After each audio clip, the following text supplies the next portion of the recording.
first catalyst for good digestion is a nice low pH, that good acid pH. We need good hydrochloric acid to make that happen. So we need essentially hydrogen ions to bind to chloride in our gut. And so we need chloride from minerals. So we need good minerals, good quality sea salt. That helps make stomach acid on our own.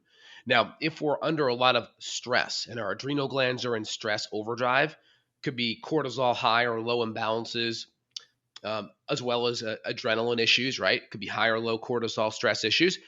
That could put us in a fight or flight state. And that sympathetic nervous system stimulus is going to negatively impact our body's ability to start with making stomach acid and digestive secretions. And of course, that stomach acid is almost like an antimicrobial.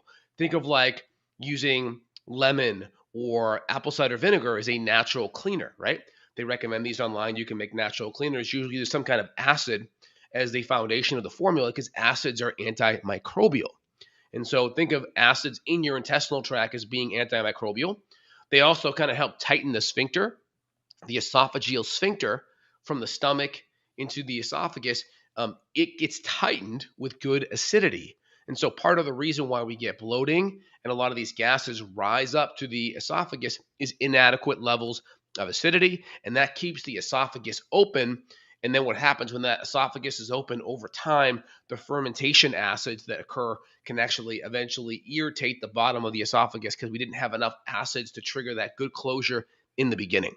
Yeah, yeah. So then you'll get these what are called silent reflux issues. Sometimes it's called GERD. And once again, prescription drugs are what's the common remedy, but once again, it's not root cause. It may reduce the symptoms because if you have that backwash, it's going to help slow the backwash down, but it's not going to fix that sphincter. So we might come in with extra betaine hydrochloric acid, or if you're extremely inflamed, which is rare that someone can't tolerate a low dose of it, but then we could do something like apple cider vinegar with a meal. Sometimes bitters. I personally don't do bitters. I just do HCl and enzymes. Yeah, we can always test it with ginger. We can always test it with an acid like lemon, lime, or apple cider vinegar. Start with a teaspoon of that mixed in a couple ounces of water, and then kind of work our way up from there. So acidity is a really important first step. Of course, if we have inefficient acidity levels, we can almost guarantee we're probably going to have poor enzyme levels and probably going to have poor bile acid levels, right? Bile acids are important because they help break down fat. And bile acids are also slightly acidic, right? In the name bile acid.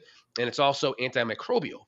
So just like we talked about the acids having an antimicrobial benefit on the HCl side, bile acids also have an antimicrobial benefit. And we see in SIBO, a hallmark of SIBO is bile acid insufficiency.